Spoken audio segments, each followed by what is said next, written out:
Welcome back to another episode of Psychocinematic. Today we are covering the movie Calibre, written and directed by Matt Palmer, and as always, spoilers ahead.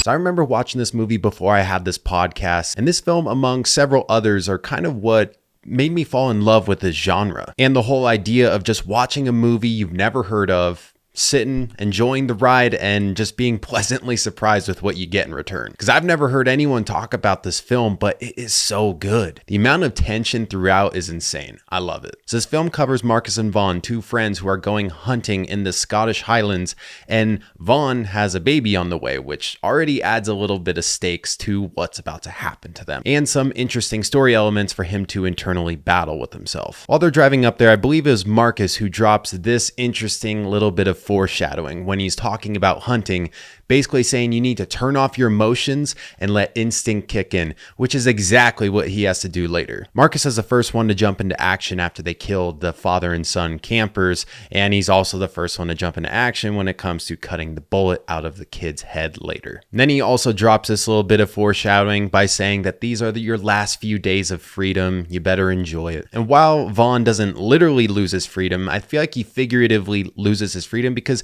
he's never going to be the same. He's always going to be plagued by the fact that he killed an innocent boy and tried to hide the body. His friend killed the dad of the boy, and then he also ends up killing his friend. When Marcus and Vaughn make it to the bar, they immediately run into Logan, not knowing that they're just hours away from killing his brother-in-law and his nephew. We really start to get a good feel of the town just from this bar scene because you can see how close they all are. They're super tight.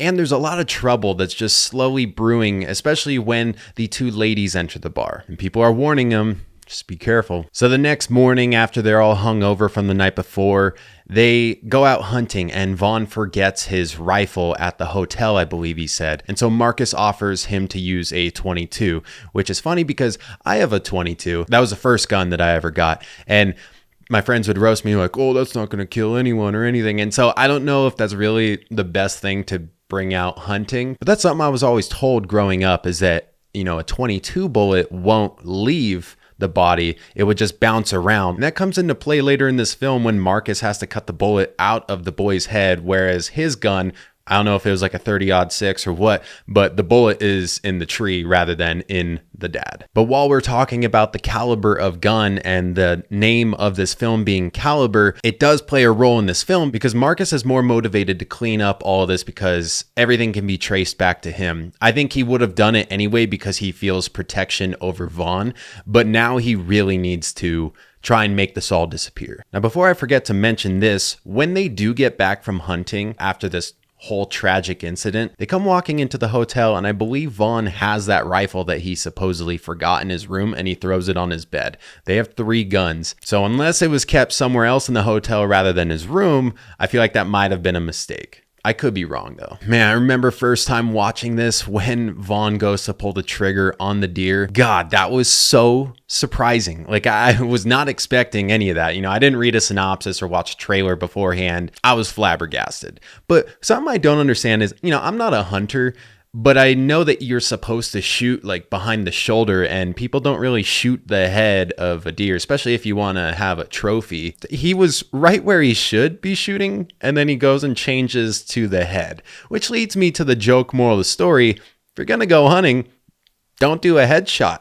I mean, that the only reason this issue happened is because the deer's head came up. We saw that the .22 bullet wouldn't have gone through, so, that kid would have been safe. There probably still would have been a ton of argument between them and the kid's father, but the kid would have lived. So after they come to the realization of what they've done, Marcus kind of disappears, and it's like he already knows what he has to do before anyone else. The father ends up picking up that .22 and pulling it on Vaughn, at which point Marcus kills him. And it is interesting because they're going to hide the bodies, and Vaughn mentions like, we didn't do anything wrong. We could just wait for, call the cops.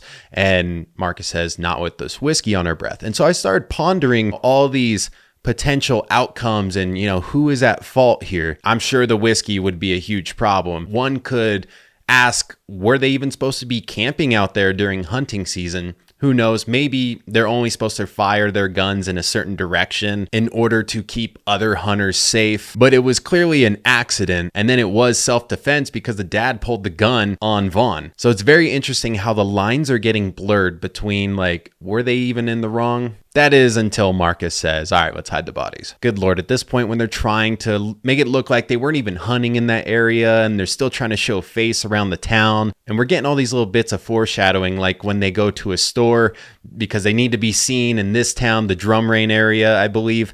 And we hear the dog barking and it sounds vicious. It sounds obedient because the owner's like, be still, and it just stops. And hours from then, they're going to be killing that dog after being hunted by the entire town. And then later, when they go to the restaurant, they eat with Logan, they hear how that town has basically always took justice into their own hands and it lied with the individual to maintain order. Good Lord, it's a town full of vigilantes, and we're all about to see that. Oh, and in case their luck wasn't shitty enough, the next day is the beginning of the Solstice Festival, which is the last week of hunting, and it brings everyone together. Good God. So it's at this point I started thinking about Vaughn. You know, he's got a baby on the way, and that has got to be such a hard thing to cope with during all of this. The idea that you took a child out of this world and now you're bringing one in. When they wake up and it's midday and they're going to be leaving, they start packing. It's so frantic. You're like, come on, please just get out of there. I don't even know why I'm rooting for you, but I'm scared for you.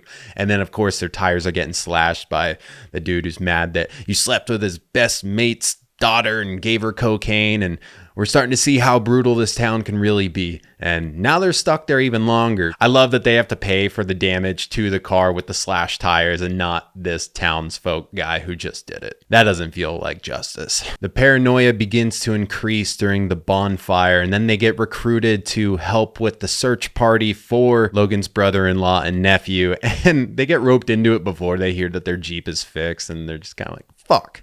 Of course. Then things spiral out of control and that dog outs them, finds the body. They flee and get apprehended.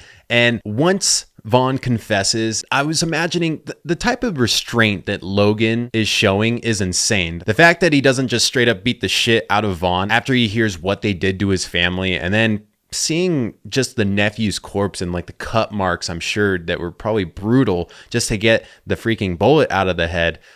It's insane, but it just adds to Logan's character and how he is the leader of the town. So it's really funny because when they're talking about what should they do to Vaughn to punish him, they feel so secluded and tucked away, and that this vigilante justice is just actual justice, that I forgot that this town could even get in trouble for killing him.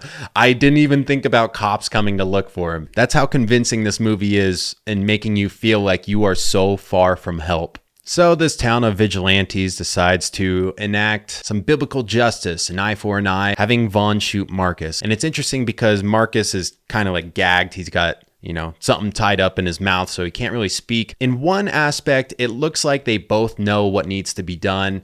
You need to get back to your kid. Go ahead, shoot me. But on the flip side of that, I feel like there's a part of Marcus who thinks that they still might have a chance of getting out of there and he doesn't need to die. Because if you were fully accepting what was going to happen, you would think that you would kind of nod to your friend so that he doesn't have to spend the rest of his life feeling guilty that he killed you. But maybe that adds to the kind of person that Marcus was. So after Vaughn gets back home and he holds his baby right before the credits start rolling, you can see that he's still fucked up, and he's probably going to be fucked up for the rest of his life. So with that, let's get into the review.